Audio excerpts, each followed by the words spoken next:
Hey guys, it's Jenna. Welcome back to my channel. So I just finished filming my most disappointing books of 2017 video, and I just kind of felt like blech after complaining about all of those books. So I am very excited to sit down and film my best books of 2017 video. I have been thinking about this video all year and have been wondering all year which books were going to make it onto this list. I had an idea of some of them, but you just never know. So I have, let me just do a quick count here. So I have 18 best books of 2017 on my main list, and then I also have 4 honorable mentions that I just felt like I had to mention at some point. So let's just get into this. This is so exciting. So the very first book on this list happens to be the very first book I read in 2017, and that is Blood for Blood by Ryan Graudin. So this is the second and final book in the Wolf by Wolf duology by Ryan Graudin, and you guys have to read these books. These are so underread on BookTube, it's not even funny. These books deserve to be so hyped up. I love them, and I don't understand why more people aren't reading them. They're fast-paced and exciting and just so unique. If you don't know anything about it, it follows a young girl with skin-shifting abilities called Yael, and she is a Jewish girl. We go back in time and we see the world as if the Nazis and Hitler won World War II. So what would the world look like?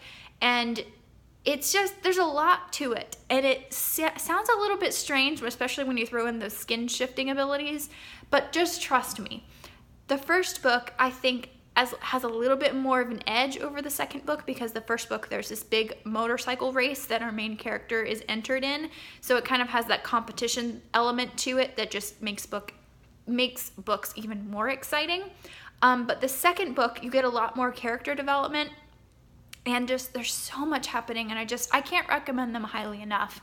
If you're looking for a really good YA, I'm telling you, really good YA, pick up the Wolf by Wolf duology. Please do it for me. Please do it for me. I can't wait to pick up more books by her. Those are the only 2 that I've read, but it makes me want to read everything else more. Everything else that she's written by Ryan Graudin. So anyway, next up we have, and I have my copy here, we have Burial Rites by Hannah Kent. This book blew me out of the water. 5 stars for sure. We follow the last woman to be executed in Iceland, and this is based on a true story. So it's basically a historical fiction that follows a real-life account of what happened to this woman named Agnes, and throughout the whole story you know what's going to happen, but you can't help rooting for her. I mean, the whole time my heart was just sinking on, for our main character, Agnes. She just goes through so much, and it's such a bleak story, but at the same time, it's beautifully described, and the emotions that are in this book are just so intense, and I highly recommend it. The hype is real for this one, for sure.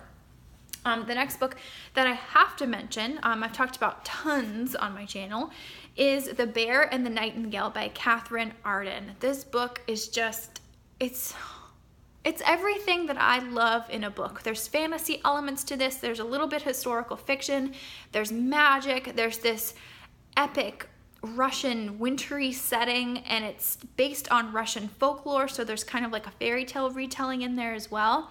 It's just it's so beautiful. The writing is captivating. I absolutely loved it. And I read it in January of 2017. I think it was January. Wasn't it January? Oh, it was actually March. Never mind. But I do remember it being kind of cool outside whenever I was reading it. And the wintry atmosphere in this book only just added to the pleasure of it being cool outside in Florida, and it was just a fantastic reading experience. So I definitely bought myself a copy as soon as it came out in paperback. Next up, a book that I also read in March of this year was Bird Box by Josh Malerman. I finally got around to this. This comes highly recommended on BookTube in terms of the horror and thriller booktubers. And the hype was real for this one too. This was so intense and so uniquely horrifying that I highly recommend it. And I don't read a lot of horror or thrillers, honestly, but this one was so unique in that there's this monster, there's this thing outside that if you see it, you're gonna go crazy and kill everybody around you and then kill yourself. So our characters in this book have to be blindfolded or all hell breaks loose. So you don't know what this thing looks like, but it's still like one of the scariest experiences I've had reading a book. Like it wasn't intensely scary, but it was more unnerving, I'll say that, but I highly recommend it. Next up I have Uprooted by Naomi Novik.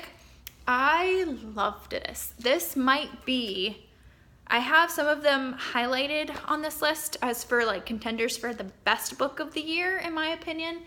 And this one is one of those highlighted books on my list. I adored this. It's just, I loved it. You know those books that just really tug at your heartstrings and you feel like they understand you and what you want out of a story? That's what this did for me. So we follow this young girl named Agnieszka. That is how you pronounce it. I looked it up. She lives in this fantasy world that is inspired by Russia, I want to say. And by their village, there lives like this enchanted dark wood that takes people if people wander in too far. And every 10 years, a young girl is selected out of this village to assist the dragon, who's not actually a dragon, he's a wizard, to assist him in his efforts to keep the wood at bay from taking over the nearby villages and whatnot. So there's a lot of political drama in this. There's magic, definitely one of the best fantasies that I've read. Now I haven't read a ton of fantasy. I always say that's my favorite genre, but I don't read a ton of it, but this one has stood out among the books that I have read. It is a standalone book, or at least as of right now, to my knowledge, and I highly recommend it. And some people say it's YA.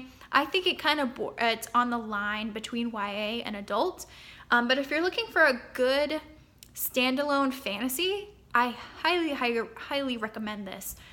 Some people don't like the magic system in this. I can see why, because it's not explained very well. It's kind of vague, but it worked for me. I really, really enjoyed it. All right, next up we have The Girl Who Drank the Moon by Kelly Barnhill. This is a middle grade story following this girl who lives in a village where they sacrifice a baby every year to a witch that supposedly lives in the woods. But the witch is actually really nice and is wondering, why are these people leaving babies in the woods? So she takes them and actually delivers them to another village on the other side of the forest that are, she delivers them to loving homes. So it's just this quirky, whimsical, fun middle grade story that just hit my heart in all the right places. And it actually won the Newbery Award this year, or for 2016. And I just really, really enjoyed it. Next up, we have Neverwhere by Neil Gaiman. I listened to this audiobook and it was fantastic because it was read by Neil Gaiman himself. And it was just perfect. It was this dark urban fantasy. It kind of felt like The Graveyard Book, but for adults. I mean, it's a totally different story, but it did remind me of The Graveyard Book. It gave me those same feelings. So if you enjoyed The Graveyard Book, but were looking for something a little bit more detailed and kind of gritty, I would highly recommend Neverwhere and definitely listen to the audiobook. Next up, I would say is Homegoing by Ya Jessie. I don't have my copy of this because I'm currently lending it out to a friend. I really hope she enjoys it. I think she will. This is a fantastic 5-star read. You probably know all about this, but it follows two half-sisters who are born in Africa. One is sold to a slave trader and is sent off to America to become a slave, and one is married off to a slave trader. So it follows these two young women and their ancestors throughout like 100 years, a couple hundred years, all the way up to modern day. So it starts in the 1700s, ends up in modern day, what their ancestors would be doing today. And it blew me away. It's a debut novel, if you can believe that. And the hype is real for this one too. Highly recommend. Next up, we have the entire Chronicles of Narnia by C.S. Lewis. I read these and listened to these back to back in July of this year. It actually helped me through a really sad time. My grandfather on my mom's side passed away this year due to cancer. And as my husband and I were driving up to Kentucky for his funeral, we decided it would be a really good thing to listen to the Chronicles of Narnia. It's just such an uplifting and sweet series that is just very powerful at the same time, and it just really spoke to my heart in all the right places and at the perfect time. So I will forever be grateful to this series for really putting some joy into my heart in a really sad time. So I can't say anything else about this or else I might get emotional, but I just really highly recommend it. If you haven't read Narnia, it's really special to me. Next up, we have Abba's Child by Brennan Manning. Again, I read this like right after I finished Narnia, and this is like a Christian nonfiction / Christian living type of book. And it's kind of hard to explain, but it talks about the heart's deepest desire for belonging and just longing for love. And it's incredibly powerful, and one that I would suggest you kind of chew on slowly over time. So I would really like to reread this, maybe even in 2018, and like I said, just kind of chew on it a little bit more. But again, this came at me in a kind of like a sad time, so I was really grateful for that as well. Next up, we have the Amulet series by Kazu Kibuishi. I read all 7 volumes, I believe, pretty much back to back. It started when I was reading them for the Booktubeathon this year, and I fell in love with this graphic novel series, you guys. I know you have heard me talk about it multiple times, but if you're looking for a good graphic novel series to get into, or if you're not really sure if you like graphic novels, like me, I would highly recommend this. It's a middle grade graphic novel series. It's a fantasy series about these 2 siblings that basically find this magical world and have to try and help save it. Typical storyline, but the artwork is beautiful, and I just love the little characters. It's so sweet, and I can't wait to own all of them, and I can't wait for the 8th volume to come out in 2018. Okay, next up, we have Rebecca by Daphne du Maurier. I read this, I felt like, I think it was a Books and Jams read-along pick for July, it was August. So I ended up giving this 4 stars. It didn't live up to every single expectation that I had for it. It was very hyped whenever I picked it up. And especially by Lauren, over Lauren and the books. I know she absolutely loves Daphne du Maurier, specifically Rebecca. So I had really high expectations, and I did really love it. I mean, obviously it's on this list, so I did love it. But I didn't connect with it as much as I thought that I would, but I would still consider this to be one of the best books that I read this year. I thought the writing was great. I thought it was really interesting how our main character doesn't have a name, and how she's just not really that much of a character, and how Rebecca, being the name of this book, like the ex-wife, had more of a personality than our main character. I just thought that was an interesting writing and story choice. So if you are interested in this, I would still definitely recommend it for sure. It's a great classic, like gothic, slightly creepy mystery novel. Next up, I have, again, a contender for possibly one of the best books of the year. I also forgot to mention Chronicles of Narnia is also a contender as well.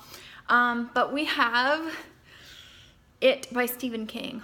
What an experience. I'm not going to go into detail right now because we're already at a pretty long video here, but I read this over a period of 2 weeks, I think. I read it pretty quickly. It's like 1,200 pages. I mean, it's a monster of a book.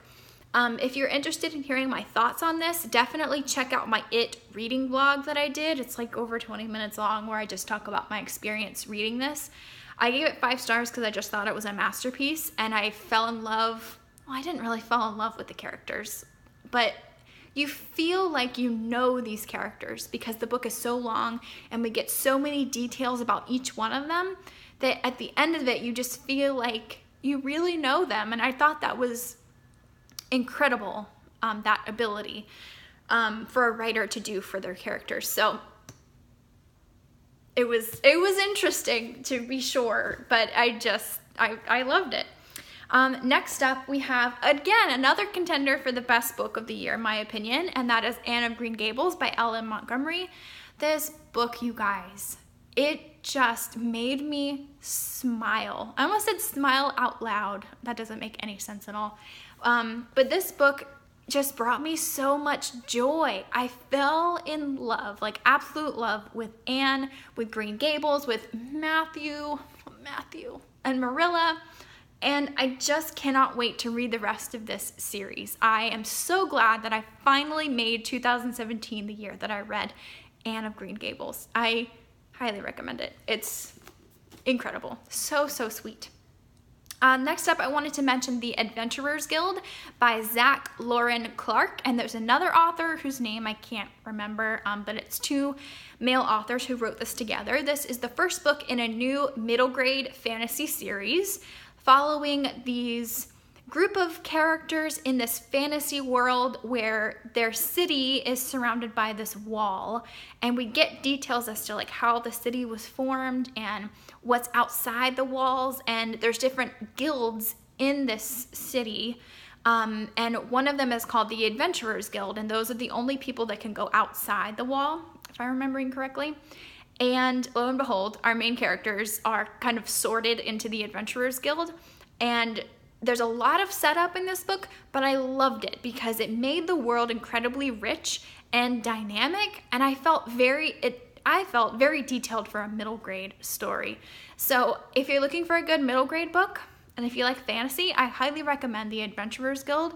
I really cannot wait to see where the rest of the series goes. And I don't remember what the second one is called. It may not even have a title yet, but I would actually purchase this series to own because I really enjoyed it that much. And the next book that I wanted to mention, actually 2, is the first 2 books in the Shades of Magic series by V.E. Schwab. So A Darker Shade of Magic and, let me see, Gathering of Shadows is back there. So I buddy read these with Kelsey at Hardback Haven and Robin at the Driftless Reader, and we haven't started A Conjuring of Light yet, but I'm excited to finish the series, maybe, hopefully, before the end of 2017. Probably not, but we'll see. My first experience with V.E. Schwab, Victoria Schwab, was this book, and I'm so glad that I did finally pick it up with those 2 lovely ladies. We have had such a good time reading them, and again, I would say the hype is real for this series. I don't think it's absolutely perfect, and I could see why some people wouldn't like it. As of right now, my only beef with this series, after reading the first 2 books, is that I have so many unanswered questions. I had unanswered questions for this book that I thought maybe would be answered in the second book, but they weren't. They just introduced even more questions that I need answers to, and a lot more detail, a lot more backstory, that I'm hoping that the 600+ page 3rd book, A Conjuring of Light, will answer those questions. I'm hoping. So, but there's just so many loose ends right now that it's just like, how can you possibly tie them all up? But I've heard amazing things about the 3rd book, so here's hoping. And then the very last book on the official Best Books of 2017 list is Eleanor, Oliphant is Completely Fine by Gail Honeyman. Another 5-star read. I read it in December. I read the physical book, and I also listened to the audiobook as well. I had to check out the audiobook because I just needed to immerse myself in the story more than just like an hour on my lunch break every day. So I wanted to listen to it before work, at lunch, after work, until I finished it. And this was such a sweet, odd little adult contemporary of a story. It follows Eleanor Oliphant, who has a lot of social anxiety. I would say some issues with her mental health that's not fully explained, but I can see her being on the autism spectrum. It's never like fully detailedly, it's never fully explained in detail what she struggles with as far as mental health, but you get to see a very odd character come into her own, and you get a lot of detail as to why she is the way that she is, and she grows so much, especially in the second half of the book. And this book also features one of the best, like the best friendships that I've ever read in a book. She becomes friends with this man named Raymond, and without giving anything away, you kind of think, I mean, if you don't want any spoilers for this book, like, just skip this part if you want to. This isn't really giving anything away, but just in case. She starts to become friends with this man at her work, her coworker named Raymond. And throughout the story, I was kind of afraid that they would fall in love and the guy would fix her problems at the end of the story, but it doesn't work out that way. She, like, just hangs on and she gets through her struggles on her own. She has help from her friend Raymond, but they stay friends. Like, they just become friends and they're just there for each other in such a beautiful way, and there just doesn't seem to be a need for romance in it. And I really enjoyed that aspect of the book, and I would highly recommend it. So this video is super long already, but those are the best books that I read in 2017. I did want to mention some honorable mentions. The first one being Murder on the Orient Express by Agatha Christie. I read this is my first Agatha Christie book ever. I read it partially so I could see the new adaptation that came out in November, which I thought was all right. The book is definitely better, but I highly recommend this. I thought it was super fun and hilarious at some points. Like, Poirot is hilarious, and I didn't realize there was going to be so many funny moments in it. I also wanted to mention A World Without You by Beth Revis.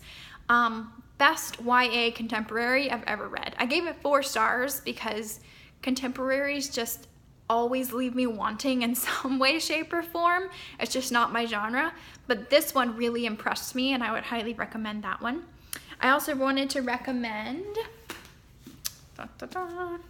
Hunted by Megan Spooner. This is a YA fantasy Beauty and the Beast retelling that I read with Jordan over at,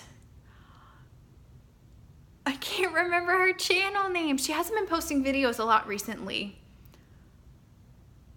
Oh my gosh, I can't remember her channel name. I feel like such a jerk. But Jordan, I'm sure you know her because she's fantastic. I will link her channel down below or put her name right here. I can't believe I forgot her channel name. But anyway, we read this together through Voxer. It was actually my first buddy read ever. And I really liked this. I gave it 4 stars. It wasn't perfect, but it was definitely the best Beauty and the Beast retelling I've ever read so far. I thought it was pretty good. It wasn't without its faults, but I wanted to give it an honorable mention. And the last honorable mention is My Favorite Thing is Monsters, the volume 1 in the graphic novel series by Emil Ferris. I heard about this from Emily over at Possibly Literate, and I'm really glad that I picked this up. It was a goal of mine to read more graphic novels this year and to really push myself to get out of my comfort zone with graphic novels. This story is very different. I didn't actually rate it because I didn't care for the story so much, but I loved the artwork, and I thought the artwork was absolutely stunning. So if you are interested to hear more about this graphic novel, I would definitely check out Emily over at Possibly Literate. I think she did a whole review on just that book, but it's a huge graphic novel, and I believe that all of the artwork was done in like ballpoint pen, if I'm not mistaken. And it was just incredible, the artwork. The story was a little odd and honestly kind of confusing, especially towards the end. I didn't care for the story that much, but the artwork was incredible. So I didn't rate it for those reasons, but I still wanted to give it an honorable mention because it was that stunning. So I did it. I did it. My best books of 2017 video. I really hope you enjoyed, even though it's incredibly long. Please let me know down below what your favorite books of 2017 were. If you've read any of the books that I mentioned, I'd love to hear your thoughts on them as well. And that's it. I feel like it's weird. I finally did it. I've been thinking about this video all year, and now it's over. I mean, there's still a chance that A Conjuring of Light could like become a best book of 2017, but we'll see if I actually finish it before the year is out. So, okay, I'm gonna stop talking now. I hope you enjoyed this, and I hope you have a great day. Bye, guys.